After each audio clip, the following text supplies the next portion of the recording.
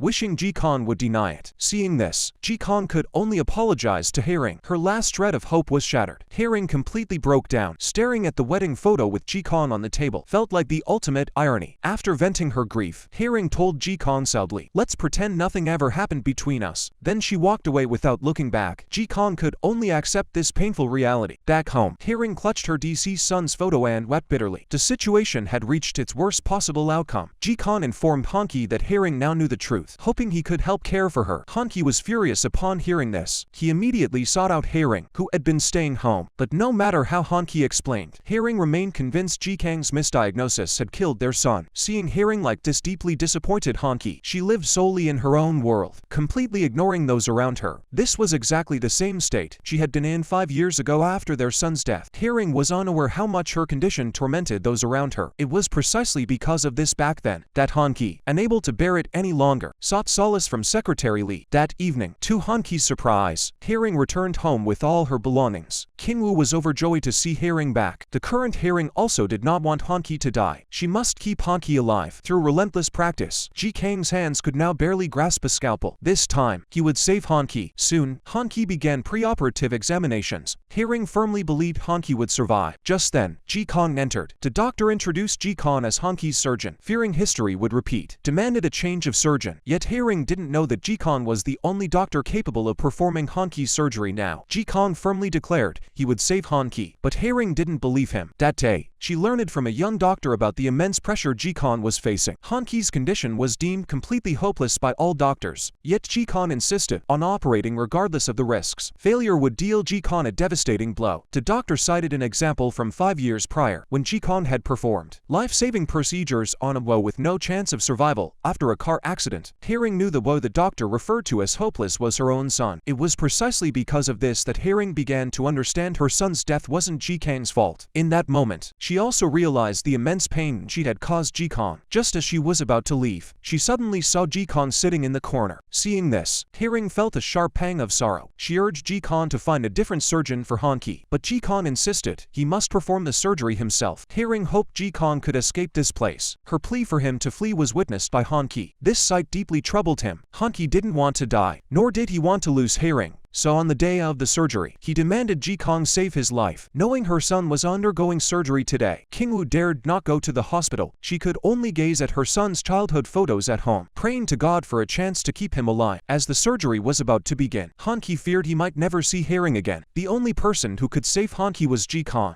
Haring told Ji-Kong not to carry any guilt. "My son didn't die because of you. He passed away because there was no hope for survival despite your utmost efforts to save him." Haring's understanding and forgiveness gave Ji-Kong immense courage and strength. Everything was ready. This was Hanki's only chance at survival. But soon, Hanki began bleeding profusely. His heart stopped beating. The same scene that had unfolded 5 years ago when saving Haring's son now played out before Ji-Kang's eyes. Was he truly destined to relive that moment again? Fortunately, through Ji-Kang's relentless efforts, he finally pulled Hanki back from the brink. This experience bolstered Ji-Kang's confidence to complete the surgery. Days later, Haring pushed Hanki out for a stroll in his wheelchair. Hanki was overjoyed to be alive, yet not a single trace of a smile graced Haring's face. Hanki's surgery had failed. Ji-Kong had exerted every effort to remove the brain tumor, but tragically, Hanki had passed the optimal window for surgery. To completely remove the tumor would have damaged vital brain tissue. To allow Hanki one final farewell with the world, Ji-Kong had no choice but to halt the surgery, leaving Hanki with at most 1 month to live. Haring was stunned upon hearing the news, yet she knew Ji-Kong had done everything possible. Kingwoo also struggled to accept this devastating news. She pleaded with Ji-Kong to find another way to save Hanki. Regrettably, Hanki was no longer a candidate for surgery. Any further attempts would only lead to death on the operating table. Haring and Kingwoo could only focus on helping Hanki live out his final month with dignity. Hanki remained unaware of his condition. He believed his surgery had succeeded. He was determined to win Haring back from Ji-Kong. Meanwhile, Ji-Kong was also consumed by anguish. To ensure Hanki could die without regrets in a month's time, Haring resolved to stay by his side. Kingwoo, a top hanbok designer, was crafting Hanki's final traditional career Korean garment. This hanbok, however, was actually a mourning garment. Upon seeing it, Haring accused Kingwoo of being cruel, but Kingwoo believed this was her way of atoning for the mistakes she had made. The two then wept with heart-wrenching sorrow. In the days that followed, Haring and Kingwoo hid all their grief, staying by Han-ki's side to ensure he finds Jo-in every day. Han-ki, too, cherished each moment. But one day, Han-ki accidentally discovers the mourning attire his mother is sewing. Though his mother and Haring explain it's for a client, Han-ki still finds documents in his room detailing post-discharge care instructions. He discerns the truth from them. He secretly went to another hospital for a follow-up examination. Only then did he finally learn he had little time left in this world. Only then did he understand why Haring and his mother had been so kind to him these past days. And that mourning robe, his mother had made it for him. It was because he was about to die. Since death was inevitable anyway, Han-ki's mindset shifted. He began preparing for his own funeral. He had all his belongings moved out and given to those in need. Haring returned just in time to see even their wedding photos being taken away. This moment made Haring realize something was terribly wrong. She rushed back to the study, where she discovered Han-ki's notebook in a drawer. Inside, she read about the final thing Han-ki intended to do. He wanted to go on one last date with Haring. Only then did Haring realize Han-ki had already known he was dying. Kingwoo entered and learned of this too. The two immediately broke down in tears, but Han-ki had just arrived outside the door and heard their sorrowful sobs. Now everyone knew Han-ki was about to die. His final wish before passing was to properly rekindle his romance with Haring. Soon they arrived at the movie theater. Han-ki went to buy popcorn, asking Haring to wait inside for him. Haring had no idea this parting would be forever. Han-ki paused, lingeringly taking one last look at Haring. Haring waited patiently for Han-ki's return, but even after the movie ended, Han-ki never came. Instead, Ji-kan appeared before her. Han-ki hoped Haring could build a good life with Ji-kan. Ji-kan knew Haring now felt deeply guilty toward him. He hoped she could let go of her burdens and return to him. By then, Han-ki and his mother were preparing to depart for their journey abroad. Before departure, he suddenly looked back. He saw the scene of Haring and their son happily seeing him off at the door when he went to work. Back then, they were so happy. This was Han-ki's first and last trip with his mother. He appeared very happy. Soon, Han-ki reached the final moment of his life. Kingwoo tightly held her son's hand. She already sensed her son might leave her at any moment. She tried to hold back her tears. Han-ki ultimately succumbed, slipping away forever in his mother's arms. Meanwhile, Haring did what she had to do to honor Han-ki and make peace with her lost son. Through Ji-jian's persistent comfort and pursuit, the two finally reunited. They held a grand wedding ceremony before all their loved ones. To film ends here. If you enjoy it, please like and follow. See you next time.